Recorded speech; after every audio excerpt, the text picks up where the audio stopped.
Hello friends, welcome to Chemistry Nuggets where you can polish your knowledge and clear your doubts.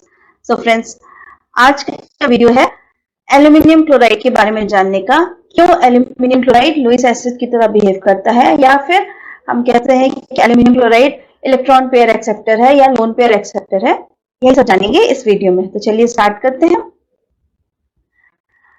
Aluminium chloride या AlCl3, इससे हम Lewis acid भी कहते हैं, कभी कभी इलेक्ट्रॉन पेयर एक्सेप्टर भी कहते हैं और लोन पेयर एक्सेप्टर भी कहते हैं।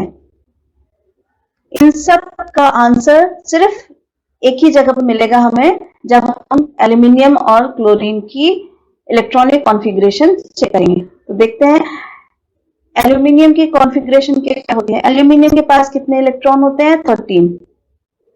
तो इनकी कॉन्फ़िगरेशन कैसे हो जाएगी? 1s2 2s2 2p6 3s2 and 3p1। ये तो हो गई हमारी एल्यूमिनियम की कॉन्फ़िगरेशन। तो यहाँ पर काम हमारा केवल वैलेंस इलेक्ट्रॉन से होता है, यानी कि लास्ट वाली शेल से होता है। अब यहाँ हम देख रहे हैं 3s में 2 है और 3p में 1 इलेक्ट्रॉन है। तो अगर हम इसे ड्रॉ करके देखें, ये हो गया हमारा 3s, इसमें हमारे पास 2 इलेक्ट्रॉन शो कर रहा है एल्यूमिनियम, और p ऑर्बिटल में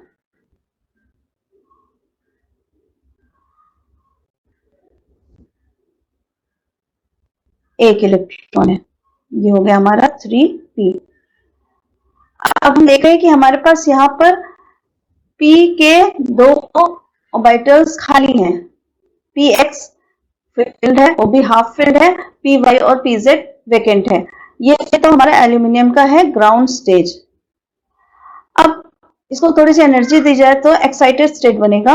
वो क्या हो जाएगा? उसमें s में से इलेक्ट्रॉन निकल के p में आ जाएगा और कुछ ऐसा सा स्ट्रक्चर हो जाएगा। अब यहाँ क्या हो रहे हैं?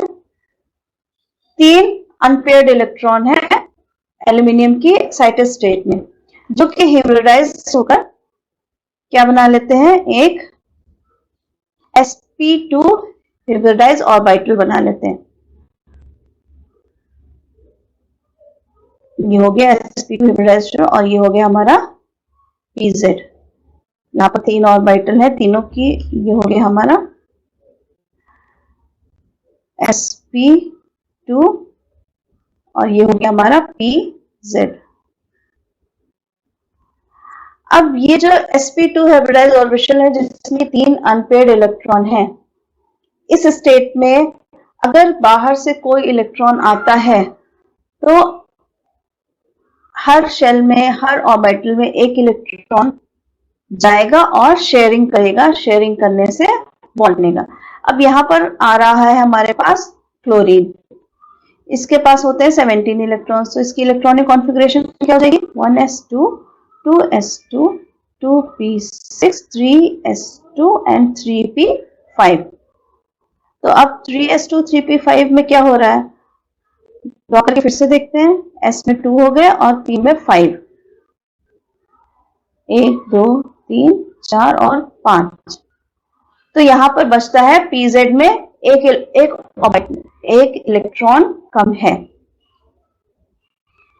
यहाँ पर हम देख रहे हैं इसकी कॉन्फ़िगरेशन में pz में एक इलेक्ट्रॉन की कमी है, यानी कि क्लोरीन को एक इलेक्ट्रॉन मिल जाए तो वो अपना ऑक्टेट पूरा कर लेगा। अब इसी कंडीशन में ये क्लोरीन क्या करता है? यहां आकर एक ऑर्बिटल से एडअप होगा और बॉन्डिंग करेगा, शेयरिंग करेगा, जिससे कि एक कोवेलेंट बॉन्ड बनेगा। चलिए देखते हैं कैसे हो रहा है। यहाँ पर एल्यूमिनियम आएगा जिसके पास की 3 अनपेयर्ड इलेक्ट्रॉन है, जो कि sp2 हाइब्रिडाइज्ड है, और एक pz ऑर्बिटल है जो कि वेकेंट है। ये हो गया हमारा pz वेकेंट ऑर्बिटल। अब एक क्लोरीन आ रहा है अपने इलेक्ट्रॉन के साथ और यहाँ के एल्यूमिनियम के साथ पेयरिंग कर रहा है। इसी तरह से एक और इलेक्ट्रॉन आएगा और एल्यूमिनियम साथ पेयरिंग करेगा, और एक फिर से एक इलेक्ट्रॉन आएगा और एल्यूमिनियम साथ पेयरिंग करेगा। तो इस प्रकार 3 अनपेयर्ड इलेक्ट्रॉन जो कि एल्यूमिनियम के थे 3 फ्लोरीन एटम के साथ शेयरिंग करते हैं इलेक्ट्रॉन्स की और कोवेलेंट बॉन्ड बनाते हैं, जिससे कि यहाँ पर 3 Al और Cl का बॉन्ड बनता है और ये हमारा पूरा बनेगा AlCl3। स्टिल हमारे पास pz ऑर्बिटल है जो कि फुल्ली वेकेंट है। एक pz ऑर्बिटल में 2 इलेक्ट्रॉन आराम से रह सकते हैं।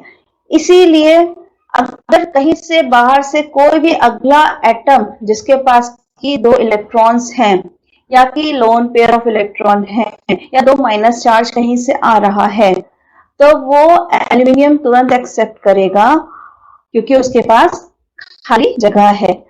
और क्योंकि वो एक्सेप्ट कर रहा है इलेक्ट्रॉन को, इसी कारण एल्यूमिनियम ट्राइक्लोराइड एल्यूमिनियम क्लोराइड को इलेक्ट्रॉन पेयर एक्सेप्टर या फिर लोन पेयर एक्सेप्टर कहा गया है। ठीक है, ये तो हो गई डेफिनेशन के बाद जैसा कहा गया इलेक्ट्रॉन पेयर एक्सेप्टर और lone pair acceptor. Why? Because it has a vacant pz orbital. अब लुईस ने क्या कहा? लुईस ने कहा ऐसा कोई भी स्पीशीज जो कि लोन पेयर को एक्सेप्ट करता है या कि इलेक्ट्रॉन पेयर्स को एक्सेप्ट करता है, ऐसी स्पीशीज को कहा गया लुईस एसिड। तो that's why AlCl3 is called a Lewis acid. So we can say AlCl3 is called Lewis acid or lone pair acceptor या फिर इलेक्ट्रॉन पेयर एक्सेप्टर। तो ये तो थी कहानी पूरी एल्यूमिनियम ट्राइक्लोराइड के बारे में। बहुत ही आसान था। अगर कहीं भी डाउट लगा हो तो मैसेज जरूर कीजिएगा। टिल देन पढ़ते रहिए और सीखते रहिए। Thank you.